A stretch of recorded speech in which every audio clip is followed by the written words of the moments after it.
दोस्तों प्यार असल हिन खे चइबो आहे जेको ज़िंदगीअ में सचो साथी ऐं सचो हमसफ़र ही हूंदो आहे। जेको हिन वीडियोनि में तस्वीर में तव्हां ॾिसी रहिया हो पंहिंजे हिसाब सां हिन जा वीडिया काफ़ी सारा मशहूरु आहिनि। इन मौज़ूअ ते हिकु कहाणी आहे। इन बादशाह जो नालो हुजे जलालुद्दीन बादशाह। उन जी हिकु धीउ हुजे, नालो हुजे त ज़रीन शहज़ादी। ज़रीन शहज़ादीअ जो सॼी बादशाहीअ में मशहूरु ॻाल्हि हुई त उहा दिलचस्प माण्हू आहे, ग़रीब गुरबे जो ख़्यालु रखंदी आहे ऐं वॾी अकुलमंद ऐं इख़लाक़ वारी छोकिरी आहे। इहा सॼी बादशाही में ॻाल्हि हिन जी वॾी पखिड़ियल हुई।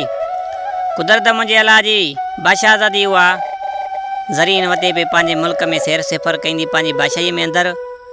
त हिकु हुते चौकीदार रहंदो हुयो जंहिंजो नालो सलीम हुयो। शहज़ादी जो पेर तिरकी पियो किरी पई, सलीम जो भॻो वियो वञी शहज़ादीअ खे खणी मथे कयईं। शहज़ादीअ सलीम खे ॾिठो। सलीम जॾहिं शहज़ादीअ खे ॾिठो त हिन ॿिन्हिनि जूं पाण में अखियूं हटिजी वियूं ऐं मोहबत बे इंतिहा थी वई। पंहिंजे हिसाब सां शहज़ादी बि सलीम सां प्यारु करणु लॻी ऐं सलीम बि हिन सां बे इंतिहा मोहबत करणु लॻो। कुदरत मुंहिंजे अलाह जी कुझु ॾींहं थोरा कुझु ॾींहं घणा शहज़ादी बीमार थी पई।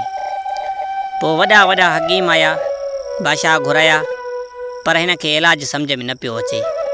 पोइ हिकिड़ो हकीम आयो यूनानी, उन हिननि खे ॿुधायो त हिन जो इलाजु आहे पर उहो वॾी मुश्किल सां मिलंदो। बादशाह खे चवणु लॻो। बादशाह चवणु लॻो कुझु बि थिए मां सॼी दुनिया लुटाए छॾींदुमि पर हिन जो इलाजु कहिड़ी बि हालत में कंदुमि। शहज़ादीअ खे मां इन हालत में नथो ॾिसी सघां। नेठि इहा ॻाल्हि वञी सलीम वटि बि पुॻी। सलीम बि अची पुॻो, बादशाहज़ादीअ खे ॾिसणु आयो। सो उते हकीम इहा ॻाल्हि कई त हिन जो इलाजु आहे गुरुड़ पखीअ जो आनो। गुरुड़ पखीअ जो जॾहिं आनो ईंदो अचे उन मां दवा ठहंदी, बादशाहज़ादीअ खे खाराई वेंदी, बादशाहज़ादी सिहतमंद थी वेंदी। सो इहा वॾी ख़तरेमंद शइ आहे। गुरुड़ पखी एतिरो ॾींघो आहे जो हू पंहिंजा बचा बि खाई वेंदो आहे त इंसान ई कान छॾींदो। सो उन जो आनो मुश्किल आहे पर इन जो इलाजु बि इहो ई आहे। शहज़ादे सलीम जंहिं महिल उन सलीम जो ॿुधो त उन महिल ई पंहिंजे हिसाब सां घोड़ो तयारु करे उहो रवानो थी पियो। बादशाह मुंहिंजी पियो त हाणे अहिड़ो को आहे बि कोन जो इहो कमु करे अचे, पर हे बादशाह खां बिना इजाज़त जे हीउ पंहिंजे सफ़र ते रवानो थी पियो। इहो ॿुधी हकिलंदो होकारंदो वञे पियो जंगलनि मां पंहिंजे हिसाब सां शींहनि जानवरनि खां भॼंदो लड़ंदो हेॾो होॾो मुक़ाबिला कंदो, पर शहज़ादीअ सां बेइंतिहा मोहबत कंदो हुयो।